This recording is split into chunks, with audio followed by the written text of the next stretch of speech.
Assalamualaikum warahmatullahi wabarakatuh. Halo mahasiswa Universitas Negeri Padang, semoga tetap sehat dan semangat dalam menjalani kehidupan. Hari ini kita lanjutkan kembali mata kuliah Pendidikan Agama Islam dengan judul Akhlak sebagai Ajaran Pokok Islam. Bicara tentang akhlak, tentu kita semua melaksanakan akhlak dalam kehidupan. Tetapi di sini akhlak itu ternyata dibagi dalam dua bagian, yaitu akhlak mahmudah dan juga akhlak mazmumah.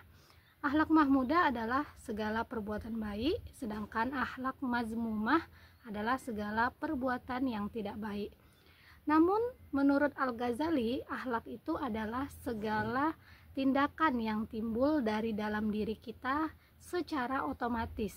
Artinya tidak lagi berpikir apakah tindakannya tadi itu akan mendapatkan keuntungan atau tidak, akan mendapatkan resiko atau tidak, seperti istilahnya tanpa pamrih ya. Maka kalau menurut Al-Ghazali, akhlak itu hanya segala perbuatan baik kita. Jadi dia tidak akan terpengaruh oleh kondisi, tetap baik kepada orang meskipun orang itu tidak baik. Nah, ketika kita bahas dalam kehidupan, tidak semua berarti orang yang memiliki akhlak. Makanya ada istilah nggak ada akhlak. Dan nggak ada akhlak itu adalah bagian dari akhlak mazmumah tadi. Kalau kita perhatikan akhlak itu, yang pertama harusnya kita tujukan pada Allah terutama ya, karena Allah yang telah menciptakan diri kita, yang telah menciptakan langit, bumi dan seisinya, maka sudah sepantasnya kita memiliki akhlak pada Allah. Yang pertama, cerminan akhlak kita kepada Allah adalah dengan memiliki keimanan. Dengan kita punya iman, maka kita akan mewujudkan segala akhlak yang baik tadi, akhlak mahmudah yang disebutkan oleh Al-Ghazali tadi, yaitu orang yang beriman tentunya dia akan menjalankan perintah Allah. Ketika telah menjalankan perintah Allah, maka dia pun akan menjaga aturan-aturan yang membuat dirinya tetap berada dalam akhlak yang baik. Dan tentunya yang harus kita rawat adalah keikhlasan ya, ketika kita murni tujuannya untuk Allah. Ibarat air putih itu belum bercampur gula, belum bercampur warna, itulah hati kita yang sebaiknya putih. Ibaratnya juga hati itu seperti kertas putih ya, yang belum ternodai. Maka caranya adalah ketika kita sudah memiliki rasa ikhlas tadi, maka secara otomatis akhlak itu akan terbentuk, yaitu kita benar-benar segan pada Allah ketika kita tidak memiliki akhlak.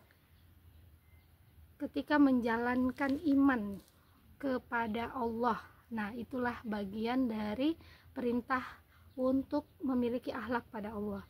Iman kepada Allah kita wujudkan melalui sesuatu yang berhubungan dengan ibadah pada Allah. Apakah itu sholat?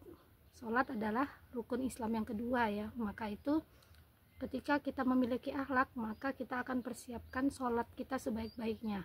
Apakah kita sholat sudah dalam keadaan bersih daripada najis yang dalam diri kita ataupun mungkin di dalam baju lingkungan kita.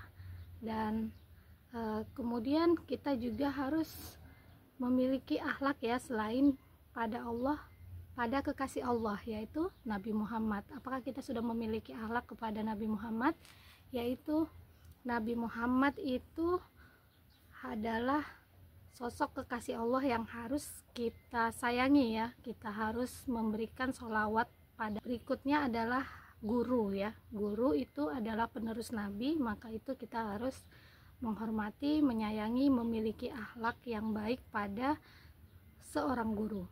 Kemudian akhlak pada orang tua ya, sebagai anak yang berbakti, anak yang soleh selama di dunia maupun nantinya ketika di akhirat bisa mendapatkan syafaat dan sebagainya. Untuk itu urutan-urutan yang tadi itu adalah sesuatu yang harus benar-benar kita jaga. Jangan sampai diri mereka itu tidak ridho pada kita. Nah, kepada yang lebih tua. Jadi ini di luar orang tua ya, bisa saja yang lebih tua dari kita, dan kemudian akhlak pada yang lebih muda, maka yang lebih muda dari kita. Tapi ada juga akhlak pada teman sebaya. Jadi meskipun teman sebaya tetap kita jaga. Selanjutnya ada juga akhlak pada diri sendiri. Nah, akhlak pada diri sendiri ini sering kita lupakan. Kita terus mengupdate diri kita ya. Kita terus mengupgrade diri kita. Kita terus meningkatkan iman kita. Itulah akhlak terhadap diri sendiri, sehingga kita memiliki persiapan terus menerus untuk bisa menjadi hamba terbaik Allah. Ya minimal 5 menit atau 10 menit, 15 menit lebih bagus lagi. Kalau memang tidak ada kegiatan, kita gunakan ada istilah menunggu waktu ya. Jadi kita gunakan untuk berzikir, baca Al-Quran, boleh dengan bersolawat juga, boleh dengan tadabur apa-apa yang menjadi terjemahan di dalam Al-Quran, sehingga kita memiliki ilmu pengetahuan. Kita berada di dalam majelis ilmu yang mungkin ada beberapa orang ataupun kita sendiri, sambil kita menunggu azan dan kemudian kita sholat. Sholat itu ada perbedaannya ya. Allah katakan bahwa sholat sunnah yang paling disukai Allah itu tahajud. Kenapa? Karena akhlak orang yang sholat tahajud ini tentu jauh lebih baik ya, ketika dia itu mau berkorban untuk bangun tidur. Demi apa? Demi agar Allah sayang pada dia. Maka dia berkorban untuk melawan rasa kantuknya tadi, kalau yang sholat tahajud setelah tidur ya. Kalau misalnya dia di atas jam 12 juga ya, nggak harus di sepertiga, tapi kalau bisa usahakan jangan setelah isya, karena itu hal biasa. Nah, jadi begitu juga sholat sunnah sebelum subuh ya, sampai dikatakan seperti memiliki dunia dan seisinya, karena itu juga pengorbanan kita kepada Allah pada saat kita ngantuk.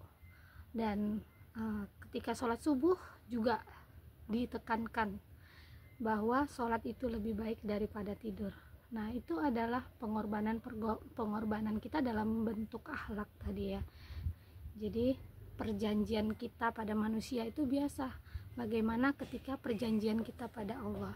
Alastu birabbikum qalu bala syahidna. Kita sudah bersaksi bahwa kita memiliki Allah, maka itu kita harus bisa mempertanggungjawabkan diri kita untuk bisa menjadi yang sebaik-baiknya, memiliki akhlak yang baik kepada Allah. Tentu ketika kita sudah memiliki akhlak yang baik pada Allah, semuanya akan mengikut, semua akhlak akan menjadi baik pula.